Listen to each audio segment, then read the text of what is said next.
We'll start with a song. Okay. So I'll sing a song that I never sang before at our meetings yet, and try to join me.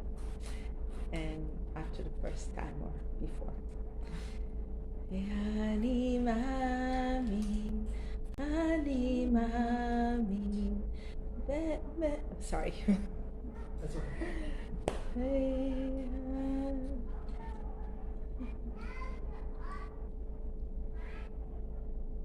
Ani mami, memuna shalema, memuna shalema,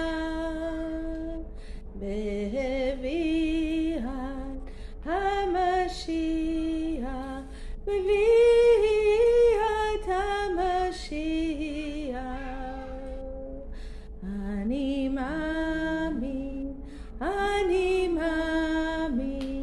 memuna shalema, memuna shalema, beviat hamashiach, beviat hamashiach.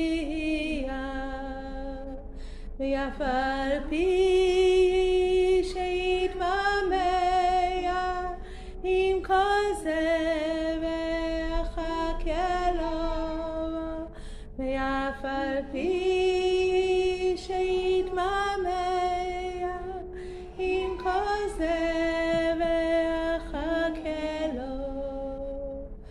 Ani mamin, memuna shalema, memuna shalema, beviat hamashiach, beviat hamashiach.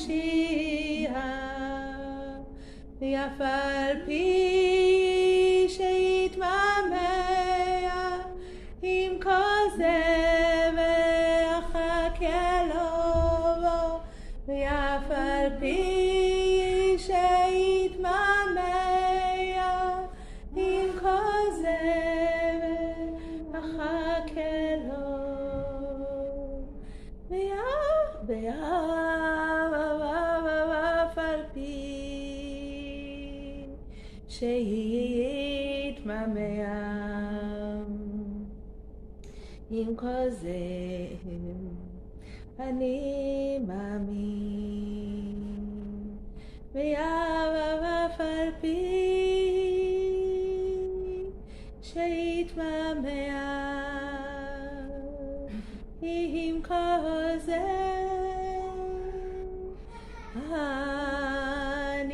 אני מאמין,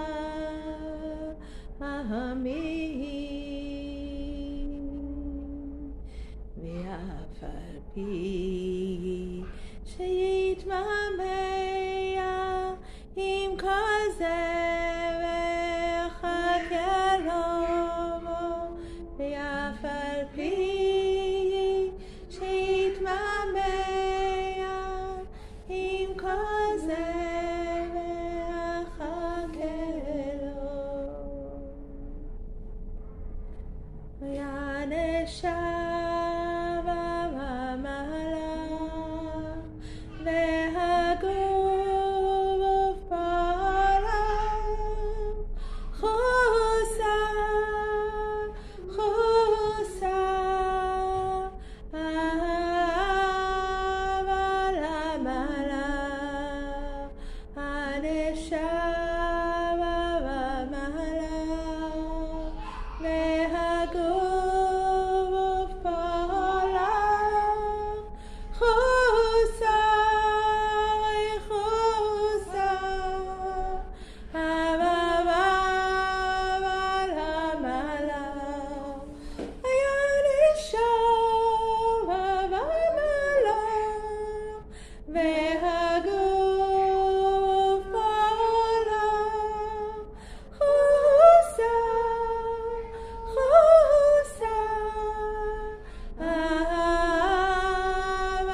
So we started talking last week about connection between our body and our soul, from a perspective of awe and a perspective of love. And if you remember, we spoke about how we transcend from the whole energy and mood of Tammuz, of the destruction, to the love of Tu B'Av. So in a way, now we're going back to awe, right? And if you look at the calendar, you very much see that tango between awe and love. And we know that towards Mashiach, towards Mashiach coming closer to us, towards us coming closer to Him, to the energy of Mashiach in the world. We know that Judaism talks a lot, Jewish philosophy talks a lot about the idea of not serving Hashem out of awe, but serving Hashem out of love. And there's a verse, I think it's in Mishlei, it says, I think I also mentioned it last week or the week before, of like, I forgot the exact quote right now, but basically that Hashem doesn't like it's something charedim asu, like Hashem doesn't like us coming from this place of anxiety, and doesn't like us serving Him from this place of only awe. Awe is a necessary part of life sometimes, because sometimes we need something to straighten ourselves out, right? So just like we sometimes, kind of raise our voice a bit, or talk a little more harshly with our kids because they need to, because all the soft words haven't helped, right? So also in our lives, we need that sometimes, right? We need to, but again, even the awe has to come from within, because what we learn is that there is higher awe, and right, I told you already before, there is higher awe and lower awe, higher love and lower love, right? The lowest awe is when, something bad is going to happen because I'm not exactly what I should be, That's the lowest law. That's not even beginning to scratch the beginning of serving Hashem. That's you're serving yourself. You want to be on the good side because you want to feel good. You want to feel good with yourself. You want to feel good. You want the world to feel good with you, or you to feel good with the world, That's not serving Hashem. That's serving yourself. So as much as Hashem is a part of us, but we need to come to an altruistic relationship with our soul in a way. Because in a way, we're in a give and take relationship with our soul also. So we need to reach this highest level of higher love, not anywhere in the middle, right? Where we do things just because it's the right thing to do, and not because we are afraid of something, and not because we want to be loved by people or loved by Hashem, just because it's the right thing to do. That's our goal. That's our ambition. So now we're coming again to awe. Chodesh Elul is awe, but it's actually a beautiful awe. Because what do we learn about Chodesh Elul? That Chodesh Elul is Ani leDodi veDodi li. We learned this interaction of, again, remember we spoke about Yom Kippur last week? I said, right, so many people treat Yom Kippur like it's the highest day of awe, right? And to me, I always intuitively felt like it's the most beautiful day, because if I'm immersing in this day of total spirituality, if I'm immersed in this day that everything is a reset, no matter what I do, even if I don't fast, even if I don't pray, I'm still on a reset. That's the most beautiful place in the world to meet my soul, right? To meet Hashem. So So how can it be a day of awe? For me, it's a day of Chag. It is called a day of Chag. You know, if you're not fasting for any medical reason or whatever, you're actually supposed to do Kiddush. It's a day of Chag. So we kind of we embraced or, adopted this psychology of awe too strongly in our lives. But it's not really what Jewish philosophy is about. Jewish philosophy is really about teaching us to come to this place of love. And actually, read Rav Ginsburg a couple of weeks ago. He says, the most untolerable, and Shlomo said it already also 30, 40 years ago. He said, the most intolerable things, people that Hashem cannot tolerate is Haredi people. Because what's Haredi? Haredi comes from the word charada, anxiety. And it's not, if you're serving Hashem out of anxiety, you're totally on the wrong path.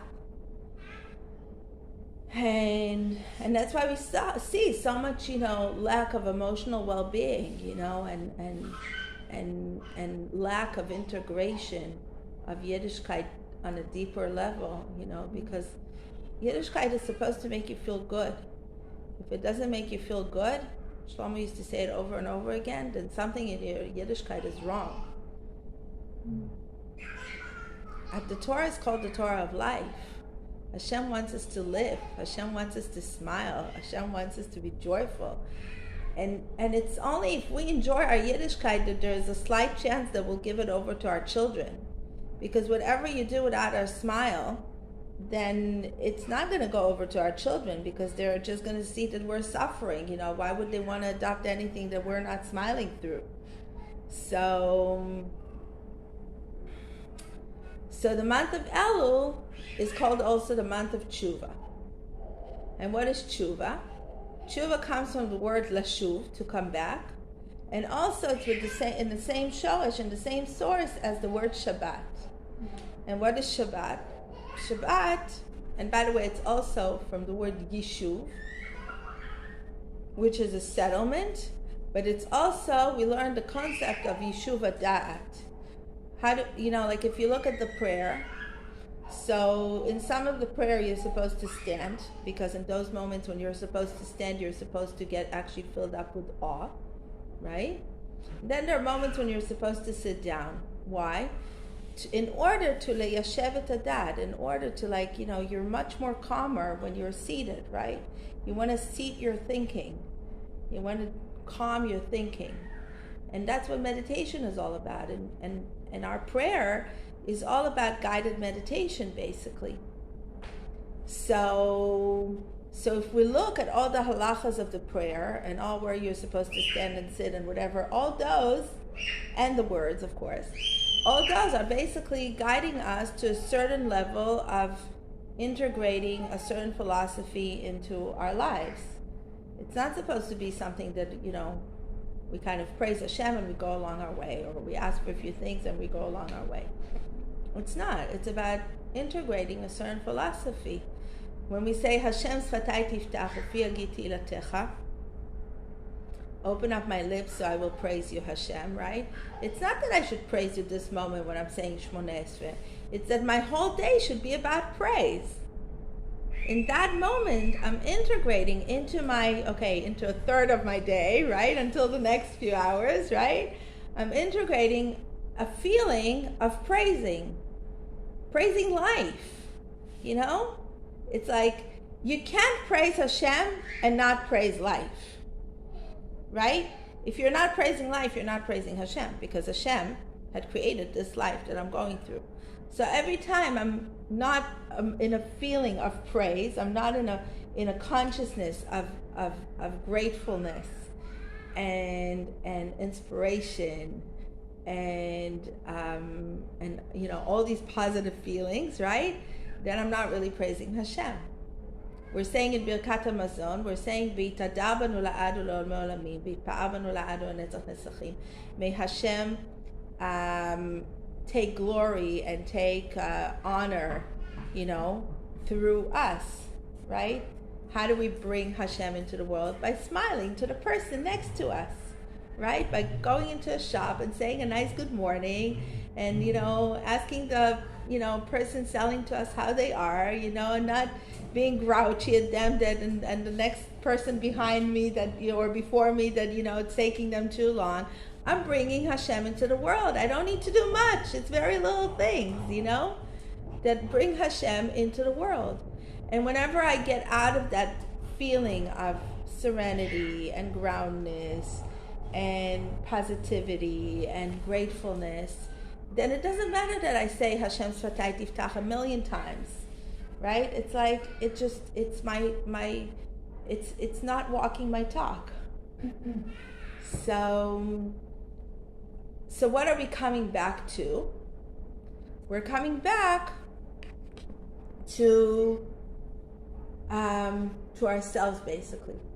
Basically, when we're saying to make tshuva, in other words, in modern terminology, we're saying reground yourself, right? Get grounded again. Get back to what you really believe in. Get back to your inner place. Get back reconnected with your inner soul. And the letter of Elul, you remember I told you every month there is a certain letter that symbolizes that month, right? So the letter of Elul is the letter Yud. And what is Yud? Yud is this tiniest letter in the alphabet. And the Yud represents that little nekuda, inner point in my heart, my inner compass, basically, right? That sometimes I get detached from. Sometimes I disconnect from it, from the events of life. And I need to keep coming back to it. But in case I forgot to do it all year, I have the month of Elul, right? I need to do it every 5 minutes. I need to do it at least 3 times a day, right? For Shacharis, Mincha, Ma'ariv, right? But in case I don't do it, I have this month to remind me to come back. And I have this, and the new year is actually, it says that Hashem is rejudging the whole world on Rosh Hashanah, not just the Jewish people. And again, whether you believe in Hashem, whether you don't, but look, if we have a moment in our lives where we rejudge ourselves and we say to ourselves, what do you believe in? What are your values?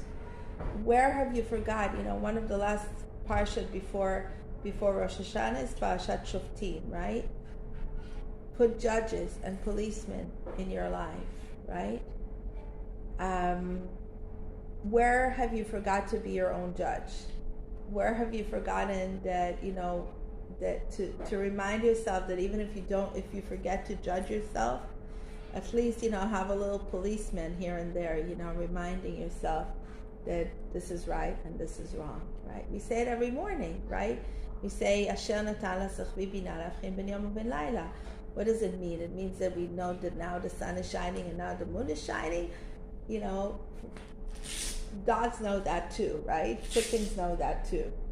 But we're saying, I want to know that the day and the night really represent being right or wrong, doing right or wrong. We're defining right from wrong. Hashem had given us the wisdom to define right from wrong. And we need to keep judging, what is right and what is wrong in our lives on every different level, whether it's between us and people and whether it's between us and the Torah. What do we really believe the Torah means? What do we really believe that, how do we go along with it? Mm-hmm. So,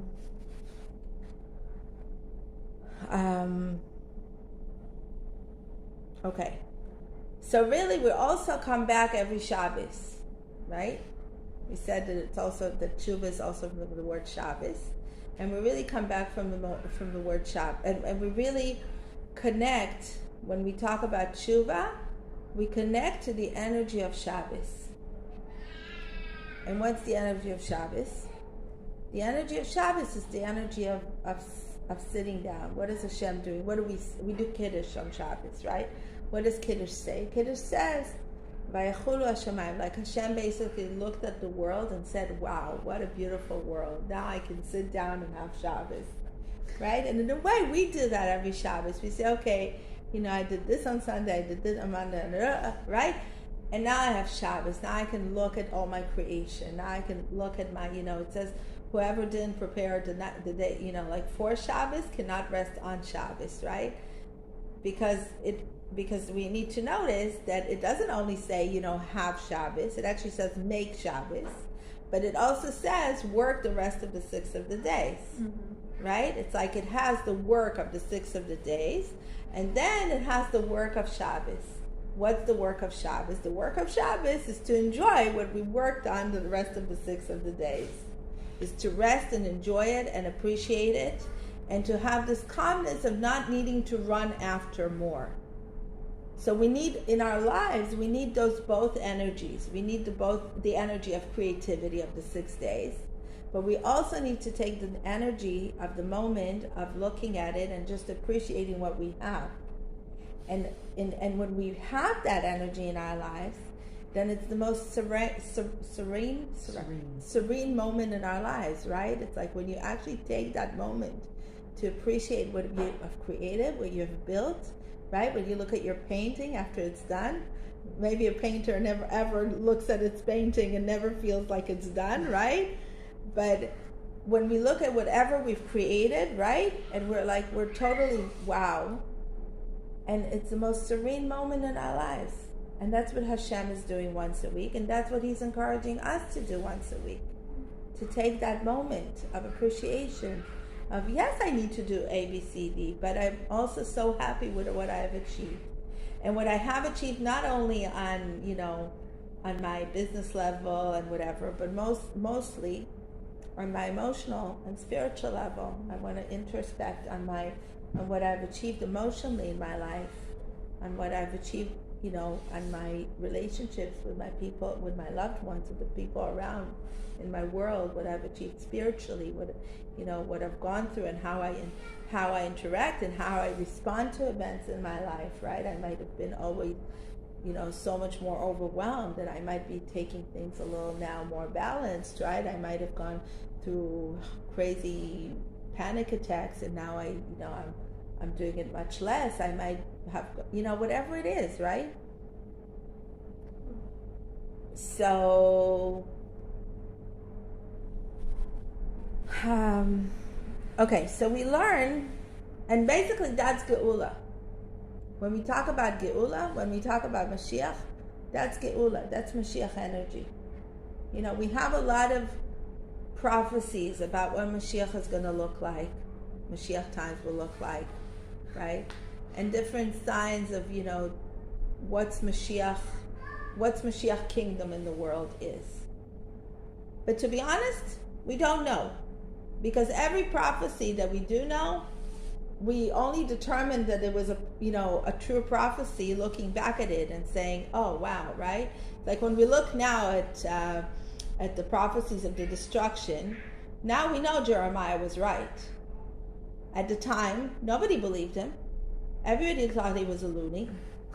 They threw him in the pit, right? Nobody supported him. He was totally on his own. So all the Tanakh prophecies, and we learn about Rebbe Akiva, while everybody's walking depressed around the Holy Temple, right? All the big sages. He's walking around laughing. He's saying, why? They're asking him, why are you laughing while we're crying, right? He's saying, because now that I see that the prophecy of the destruction had happened, then I believe then the prophecy of rebuilding will, rebuilding will happen too, right? But all the prophecies, we only look back in a retrospect. We know that, they were true prophecies. So now when we're looking at the prophecies of the, of Mashiach, right? So we have a certain vision, but we don't really know what it's going to be looking like, right? And the only thing I do know for sure is that we need to create a Mashiach energy in our surrounding. And the Mashiach energy in our surrounding is Shabbat energy.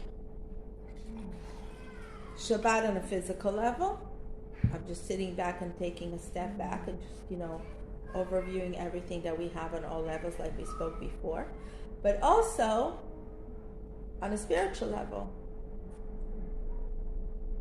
Because otherwise we're just walking around kind of feeling that we're chasing our own tail. Right? And feeling depressed that we're not achieving anything. So when we look at the world and we say, you know, everybody sees, you know, this destruction or that destruction without mentioning anything right now, right?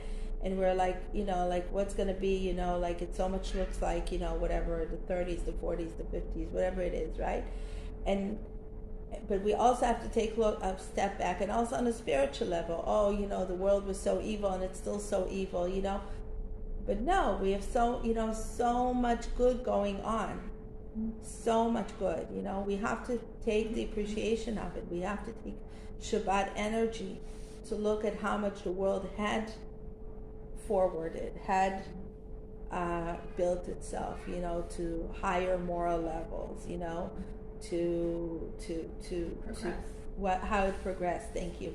How it had progressed to higher moral levels. How it had progressed to more love between people, to more respect, to more appreciation of each other, to more acceptance of each other, etc. So yes, we still have a lot to build, but we have to take that Shabbat energy. And so how does that all connect to tshuva, right? So every year we take a step back and we're like, okay, I've progressed like this and I still need to progress like that, right? I kind of balance we started talking last week, like Reb Nachman says, to do tshuva over our tshuva, right? So I did something, right? And then I felt it was wrong for me, right? And now I'm re-looking at it and I'm doing it a little bit different, right? And I look through this spiritual approach or that spiritual approach, right? It's like, you know, when we sometimes look at, you know, let's say we're looking for something, we're searching for something in our house, right? And we're like, we haven't flown in 5 years and we're desperately looking for our passport, right?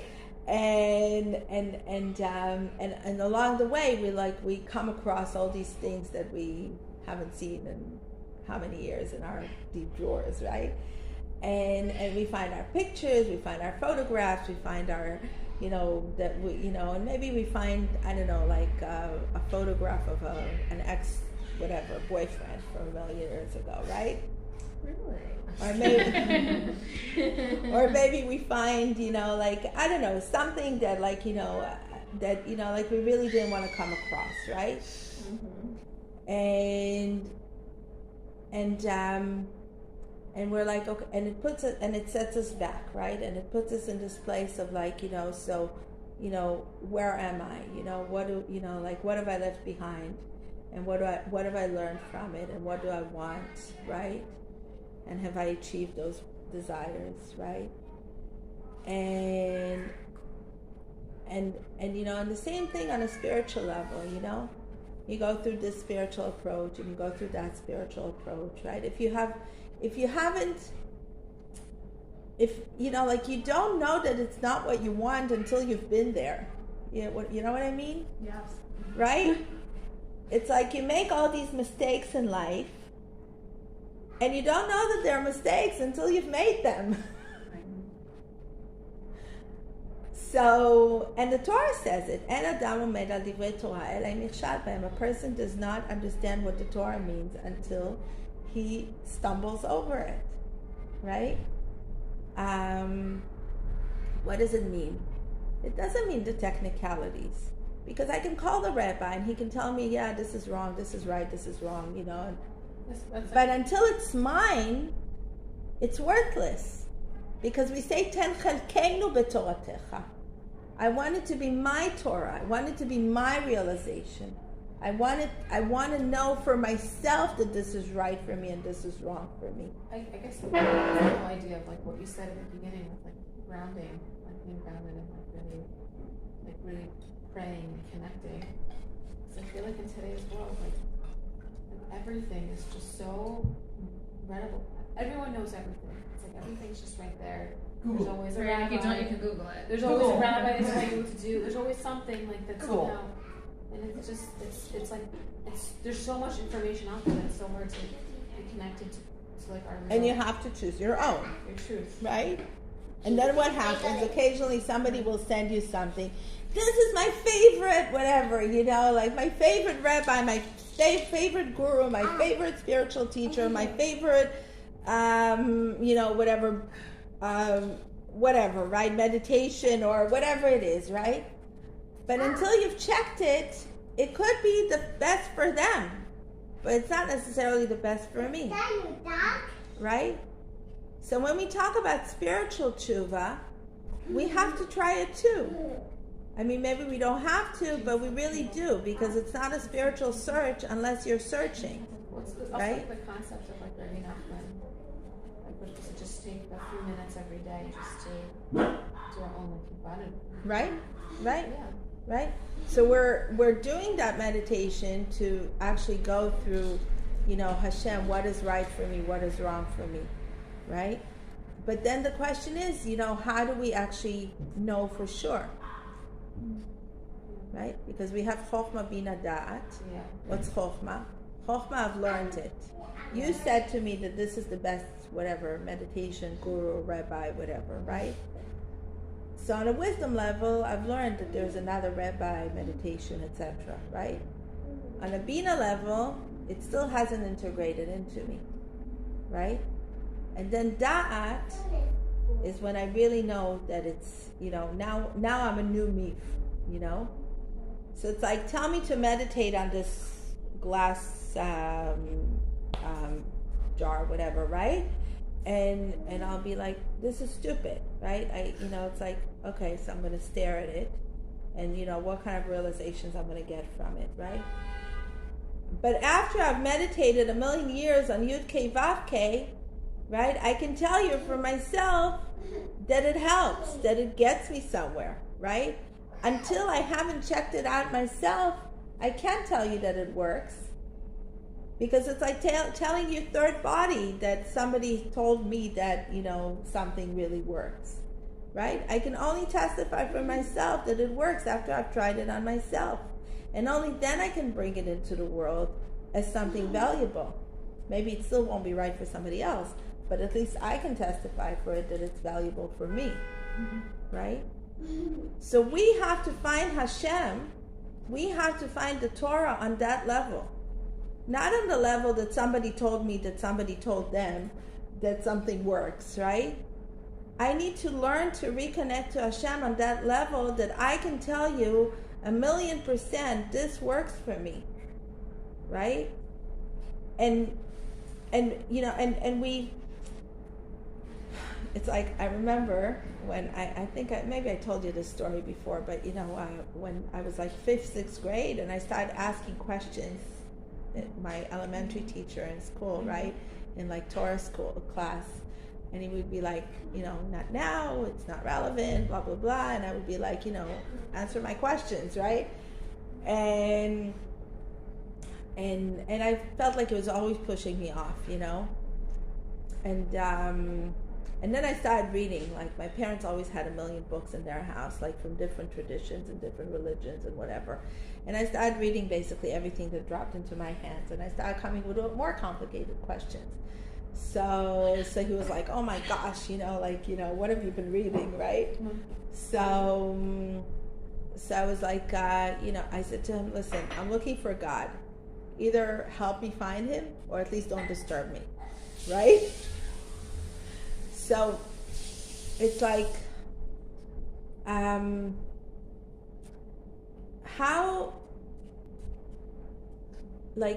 how do we know that something is not for us? By being there, right? So my parents have taken me to Christian masses, and to Jewish rabbis and to whatever, right? After meditating in both places, only then I could know that something is totally mine, right? Not that I'm telling you go to Christian masses now, right? But but what I'm saying is that, you have to really tune in on a very deep level and find out what's yours. You have to do a real spiritual search. And I remember in later years, I'm sorry, just one second. I remember like in later years when I had like debates with many people, Messianic people and in general, and also with rabbis, and also with Jewish religious people, and people are so afraid of missionarism. And I'm like, why are you guys afraid of missionarism?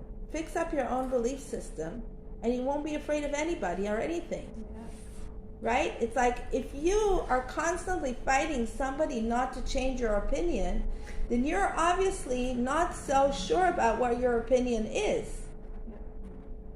Right? So Chodesh Elul is that time when we check our belief system. When we check what really my opinions are about things. What do I really believe? Do I really believe what they taught me in elementary school? Right? Or do I need to recheck it?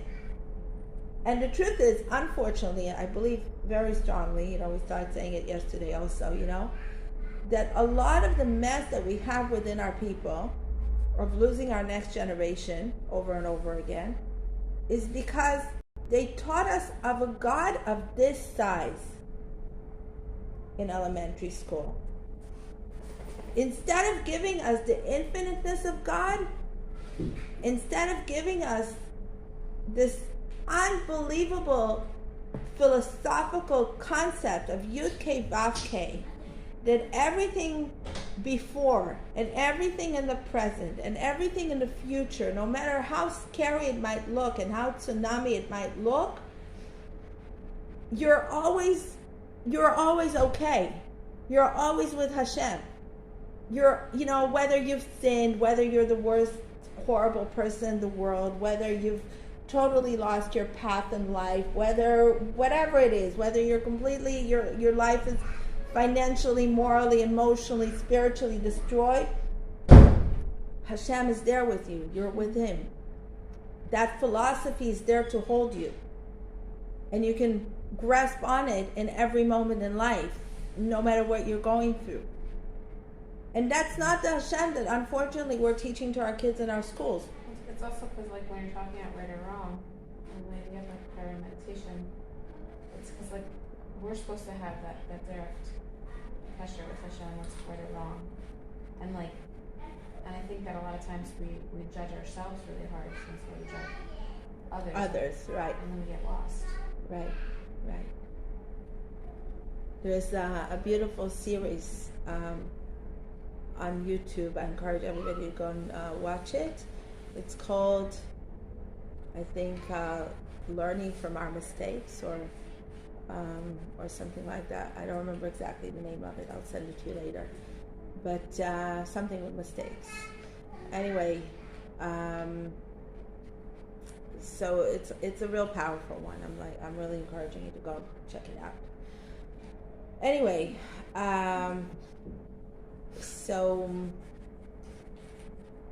let me refocus.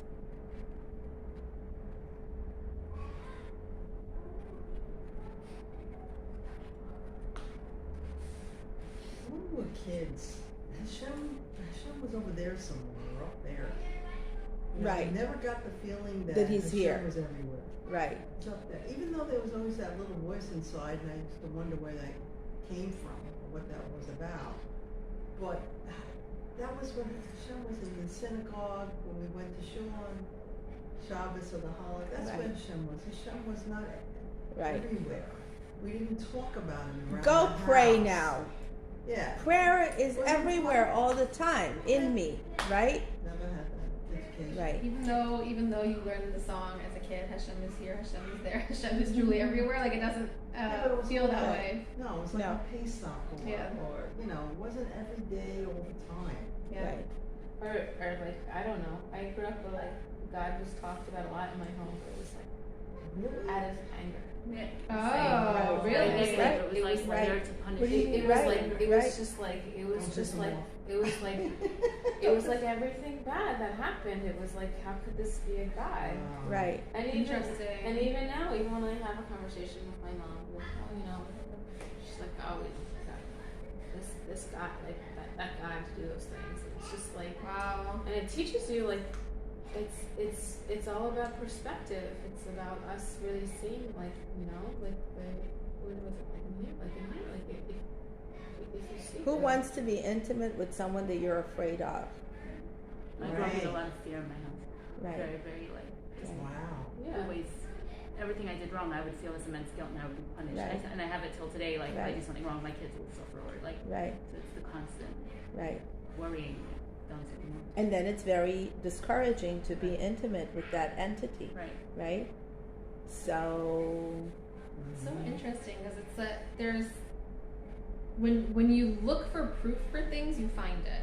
That like if you look for proof that like God is a punishing God, God is like will like get you back for Right. whatever, you'll find the proof so easily. But if you like decide that like God only wants the best for you and that Hashem is looking out for you, like you'll find the proof everywhere also. Like That's if you such a Well, deep way of it's putting so it. interesting. very That's deep way of putting it. It yeah, Yeah, it is. But the first way, for me at least, I know that I won't find happiness. Yeah. I mean, it's such a small thing, but like with us, with like the stupid car thing and the house contract and everything, and then like my husband just lost his job, and like we're just trying to get everything together. Like, I refuse to believe that God was like, oh, this place is magical, Naharia is amazing, haha, I trapped you, and now you're gonna be like screwed for this money. You know, like I refuse to believe that like God is trapping me. Like it's just a test. It's gonna be fine. It has to be because like if that's God, that's not okay. So like I'm believing that that's not how God is, and that like everything is going to be good. right. You know, like you can't believe it the other way, or else you're gonna be miserable. Because then it really doesn't matter if you believe in God or you don't, Right? You're just right? Because the whole horrible. idea of Hashem is about embracing a redemptive consciousness, Yes, right? absolutely. And like it's because Hashem is an emotional place and a spiritual place, right? We even call him Hamakom, right? One of the names of Hashem is Hamakom, the place, right? And there's so many things that now in modern terminology it's so much easier for us to understand, right? That we make that place in our hearts, whatever place we make in our hearts, like you said, the place of fear or the place of like everything is okay Yeah. and Hashem is with me. I think it's much easier to like to go in the first place. Like fear. It's like I think it's more work to be like to That's the instinctive part. Mm-hmm. yeah. But or we don't maybe want to. We don't want to operate on instinct- instinct. instinctive part, or maybe like if you look at my kids are so little, like I think that they see things the other way. Like good. That everything is good. Yeah. But maybe it's already because you've given them that. You know, I think we're born with it. That's what I'm saying. Like And we're born we're- with it, and then we're taught the other Right. way, and it's hard to like Right. to undo it. Go back. Right. And it's like real work. I see. I remember, Yes. you know, when my kids were little and saying things to them like, you know, the most spiritual, blowing mind things. You know, were for them was just so simple. You know, until now, like my youngest is still 11. You know, 13. You know, some things are just so simple to him. It's just like, you know, you don't have to convince them with anything, right? You don't need to indoctrinate them with anything. You know, just Hashem is within them. Yeah. You know, so simply, so naturally. They're And like we more probably as spiritual. adults, you know, steal that away from children, just like we were Not even that, but I think we steal it away from ourselves. from ourselves, or maybe Like, we were I think stolen. I think even now, I think that like we're too serious. Right, Like, why can't I be silly? Right. Why can't I behave like a kid? right, Like when I was in seminary, I used to go with my friends and we used to just like swing on swings together. right, Like why can't I? right. Like what is it that really? I still, as a parent, used to love swinging on with my kids, and you know, going on the carousel, and actually it makes me feel nauseous. I don't like it. But I I'm know just at saying- some point, But I'm saying yeah, like what reawakens our souls? Like, Right. What brings that peace out? It's not just like talking about like neshama. It's like what You have to choose. Like you just decide to start changing. You have to like make a decision No, and but- take action. Yeah, but also like I'm not even saying take action. I'm just saying like just play a game. Just doing something that makes you feel like alive. right. You know, it's like going to like the '80s dance party. And also, also all the Jewish traditions. Again, you know, Dancing is If- good for that. if you're like, if you go through the Jewish traditions by feeling that you have to, it's not going to put silliness and joy into our lives, right? It's like, if now modern psychology talks a lot about the importance of ceremony, right? The importance of orders and ceremonial life in our lives, right? Whether it's, you know, from a parenting point of view, we talk so much about, you know, the ceremony of going to sleep, or the ceremony of waking up in the morning, or, you know, like, we need consistency, exactly, right? And if we look at the Jewish tradition, the Jewish narrative, right, we see it so much in there, right? It's like, you want to expect something, right? So you expect the Friday night meal with your family, unless it's a real not fun event, because everybody starts fighting with each other, right? And then you could expect the Kiddush if your father or mother or whatever do it in a fun way, you know, and don't yell at you that you should shut up, you know, right? And if everybody's singing it together, then it becomes something that is integrated into our hearts as something joyful, and later in life we'll remember it. We'll remember the Kiddush as something that, you know, inspired us and gave us strength for the whole week, right? But if our parents had yelled at us, you know, while Kiddush, that we should shut up, or, you know, stand up, shut up, sit down, whatever, you know, then obviously it's going to be memorized as, you know, as a non-pleasant event, and then our whole concept of Judaism will follow that too, you know. And there's so many examples, you know, like make a bracha, right? Like also you'll feel totally shut off from like doing it as an adult. Right? Yeah, for sure. So, yeah.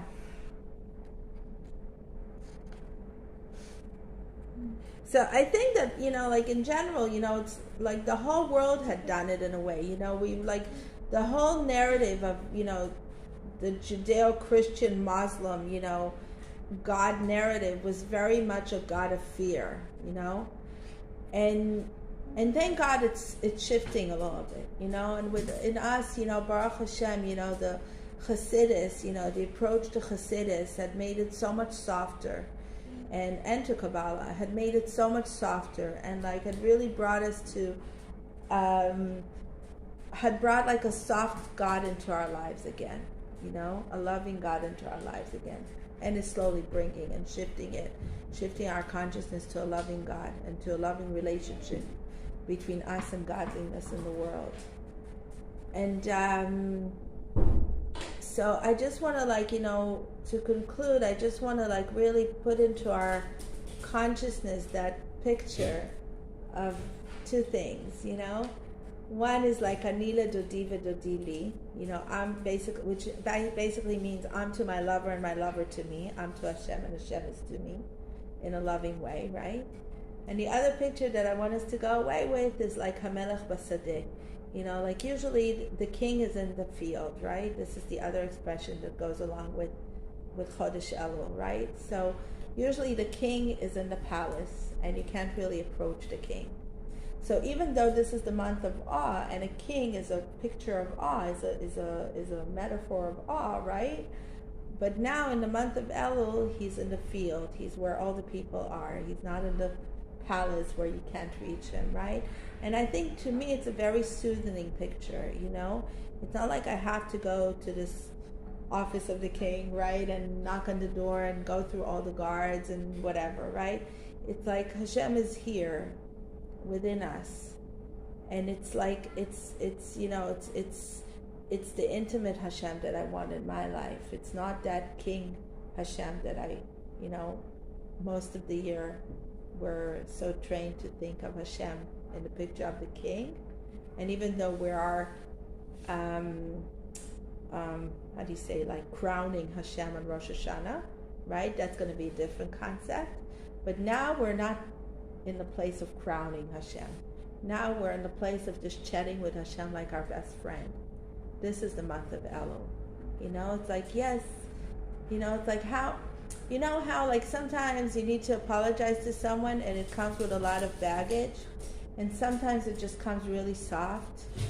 right? Sometimes it's just like you just walk over to someone and you're like, hey, you know, like I did this and that, you know, and please forgive me, you know, and it just like it's really soft, you know, and the relationship feels like it's, you know, soft and sweet and move forward. Exactly. Yeah, if it's authentic. If it's authentic, I'm only talking about I think also authentic. if, like, Yeah. I think it's also if, like, before you approach the person, if you feel one with the apology. If you feel one with the apology. Right. Because if the person forgives Right. you, they forgive you, and if not, Right. it's not like, it's not in my power, like, how the other person's gonna feel about me, or what Right. others are gonna feel about me. It's about me doing what I feel like. Right. And you know, like about what you said, you know, like it's also not, it's about asking for forgiveness, but it's also forgiving Hashem in a way.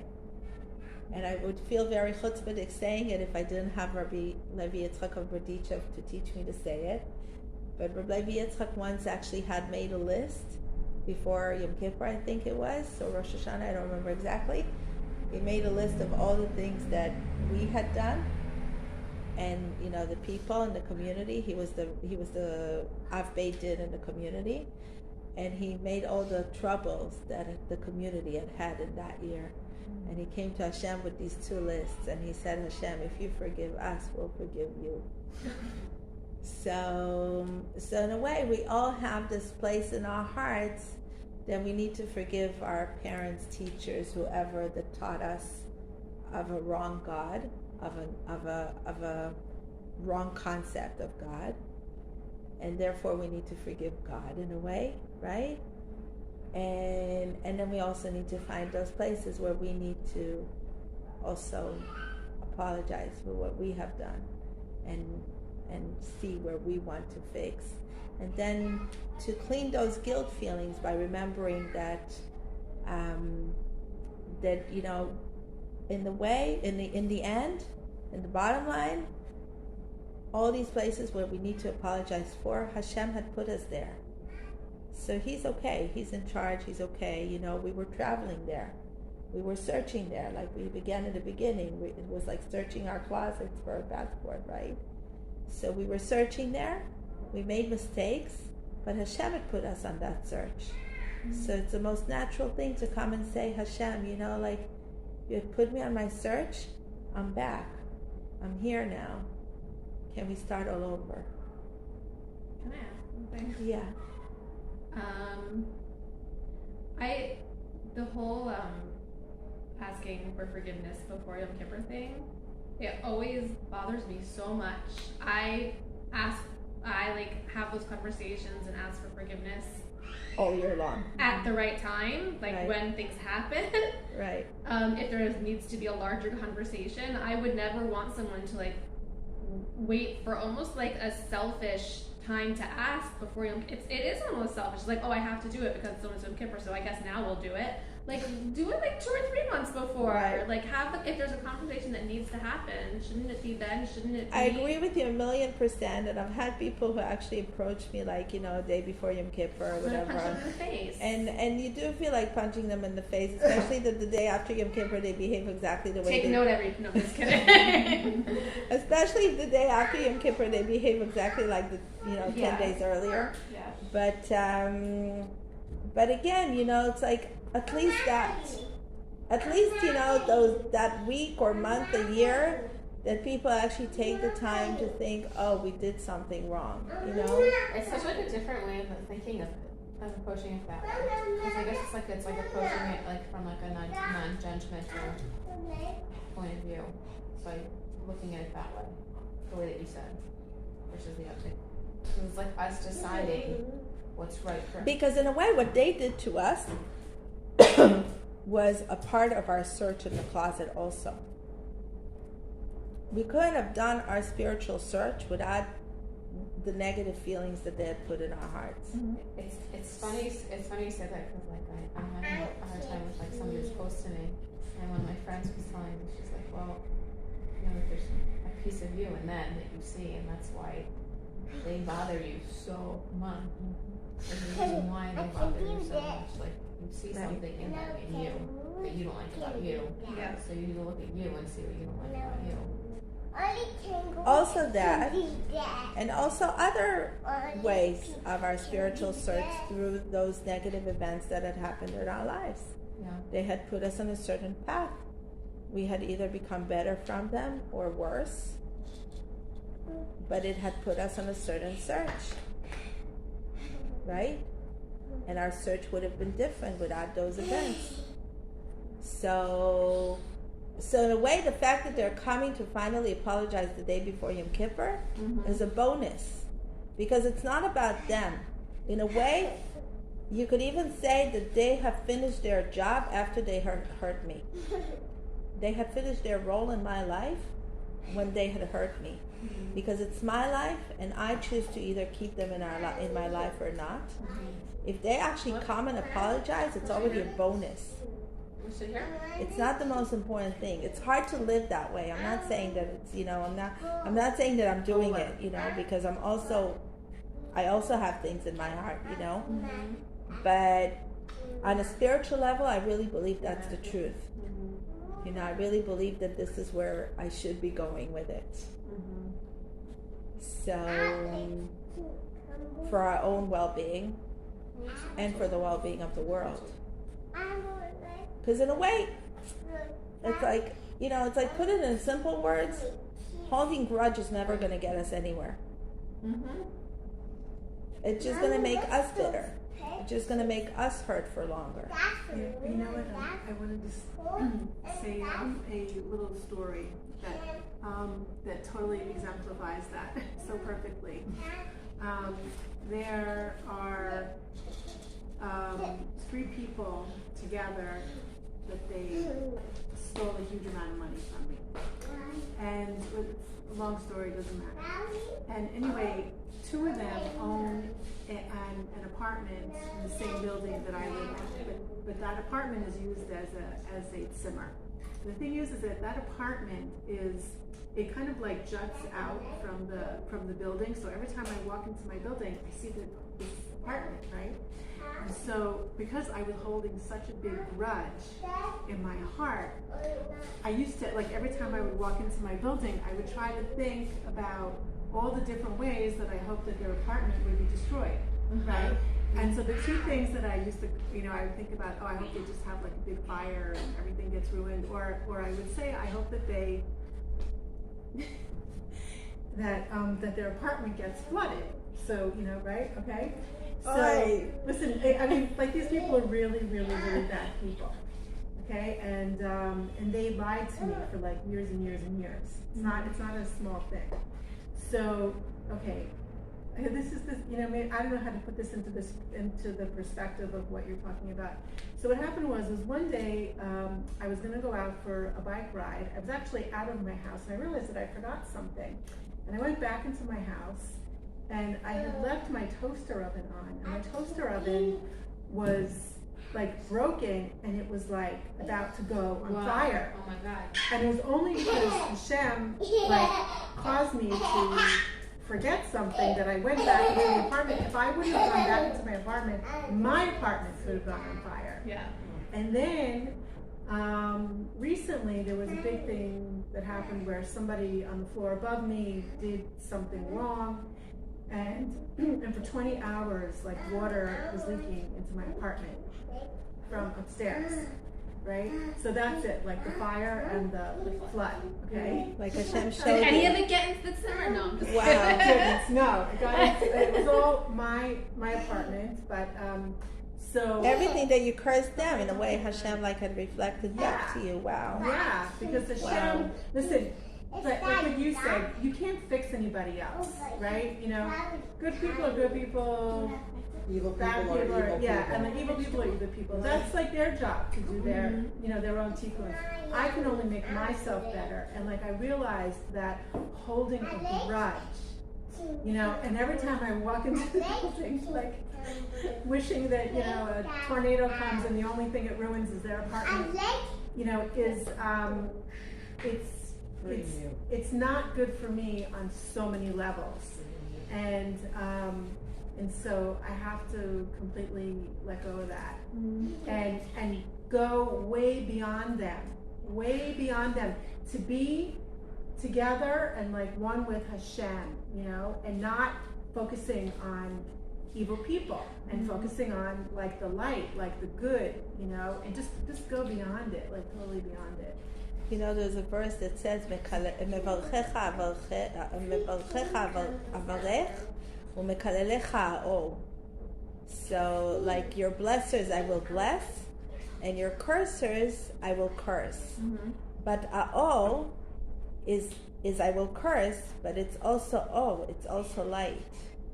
So there's a Hasidic word that says, you know, like, I think Shlomo used to say it, like if you, instead of cursing someone who's, you know, doing something to you, basically, you know, cursing you or doing bad things to you, Mm-hmm. just shine light into their hearts. Mm-hmm. Because it's their negativity that they're reflecting outwards of Yeah. them. But if you will bless them, that there will be light in their hearts, then they will be positive people and they won't be damaging you either. It's funny because that's what like there's like a thing to like forgive people, like concept is to ask to release them and then just to like And even bless them, and to bless them. right? Like when a negative thought comes in your head about that person, just to right away like think about like the good things that they do and the good that they give you, Right. and Right. like it changes your perspective. And it's like, it really, like, you know, today we already know that all our blood pressure and all our, you know, all our illnesses, you know, come from those emotional places, you know. But it's like, do we have to get to the level of feeling it in our bodies, you know? Or can we let it go when we're just feeling it in our spirit and, you know, and taking a look at it and our consciousness and understanding, you know, so like, you know, why am I feeling this anxiety? Why am I feeling such negative thoughts and negative feelings? And, you know, and how can I let them go? And, you know, like, sometimes I'm not even conscious of who I'm so angry with, right? Mm-hmm. And who I'm holding a grudge against, you know? And I really have to search my heart. And it's a beautiful story what you told, you know, like how Hashem, it shined into your heart how to fix your life on so many different levels, how to save your house from burning in a flood, and on other levels, right? Mm-hmm. In a way that, you know, like, and to retrospect on that and find those, you know, associations to remind us, you know, where it is that we're holding a grudge, where it is that we're holding anger, so they won't continue destroying us within. Yeah. What's that for? Yeah. I feel like what I was saying was not in the context of like holding a grudge against that person. I feel like within my relationships with the people in my life that things are resolved, things are fine, and I just feel like if things aren't fine, I would like to know way sooner than Yom Kippur, way sooner than to have that conversation. But like, not everybody has that within them. So it's like, thank God that we have a tradition, you know, that reminds us to do those inner searches at least once a year. for sure. Actually, it does remind us to do it more often, a few times a year, but because Pesach is all about that too, you know, and Spirit Omer is about that too, and you know, but like the month of Elul through Yom Kippur is more specifically about, you know, is talking in a more direct way about those things. So that's what reminds them. Thank God that at least that reminds them. Yeah. Not everybody reaches a certain, you know, moral and spiritual level, you know, that like you are. No, yeah, I mean, like, just similarly with the whole car. Every few weeks still, a friend will call me that I haven't spoken to in a while. And they're like, what happened with the car? I'm like, nothing. He was clearly a con man, knew what he was doing. If, like, I learned that lesson and it cost me, like, only that much money when I could afford to lose that much money, it could have happened when I couldn't afford to lose that much money. Okay, now I know not to, like, and they're like, why aren't you angrier? I'm like, you want me to be angry for months? Like, that's ridiculous. Right? Why would I be angry for that long? Right? You know? Not only I lost the car and I lost the money, I should also be angry. Like, how much can I be punished, you know? No. No. That's exactly what you're talking about. All right. See you next week. I have a person that I only hear from once a year, who sends out like a